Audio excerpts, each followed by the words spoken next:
ভাই আমি পেঁয়াজের প্রথম স্প্রেটা কি দেবো? যাক, ধন্যবাদ ভাই। যেমন ভাই আমার কাছে প্রশ্ন করেছে পেঁয়াজের প্রথম স্প্রেটা কি দেবে। শুধু ভাই না, আমার আরও অনেক ভাইরা ফেসবুকে কমেন্টস করেছে এবং পাশাপাশি কয়েকজন আমাকে ফোন দিয়ে নক করেছে যে ভাই পেঁয়াজ আমরা প্রথমে কি স্প্রেটা ব্যবহার করব। আসলে গতানুগতিকভাবে পেঁয়াজের যে স্প্রে শিডিউল আছে যদি আমি দীর্ঘভাবে বলে দিই তাহলে অনেকের মনে থাকবে না। তাই আমরা শর্টকাট কিছু করার জন্য আমি বলছিলাম যে শর্টকাট কিছু ভিডিও করব, সেই জন্য এই ভিডিওটা দিচ্ছি আমি। মূলত প্রথমে আমরা যেটা স্প্রে করব, প্রথমে আমরা সবাই যেটা করি, প্রথমে পেঁয়াজ লাগানোর পরে মূল জমিতে যে লাগানোর পরে তখন আমরা প্রথম সেচ দিয়ে থাকি না, কি বলেন?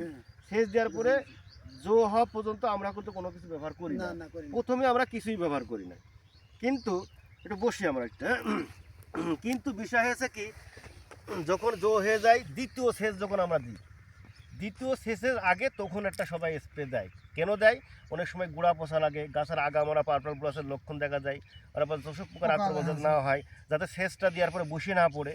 যে কারণে আমরা প্রথম সেচটা মানে দেওয়ার পরে দ্বিতীয় যখন সেচটা আমরা ব্যবহার করব, ওই দ্বিতীয় সেচের আগে আমরা একটা ওষুধ ব্যবহার করব। সেই জন্য আমরা বলবো দ্বিতীয় সেচের আগে আপনারা চেষ্টা করবেন বায়ারের সলিউশন যদি ব্যবহার করতে চান তাহলে ফলিকুল পার লিটারে 1 মিলি এবং ওর সাথে এন্টাকল পার লিটারে 3 গ্রাম এবং পাশাপাশি সোলোমন 1 মিলি।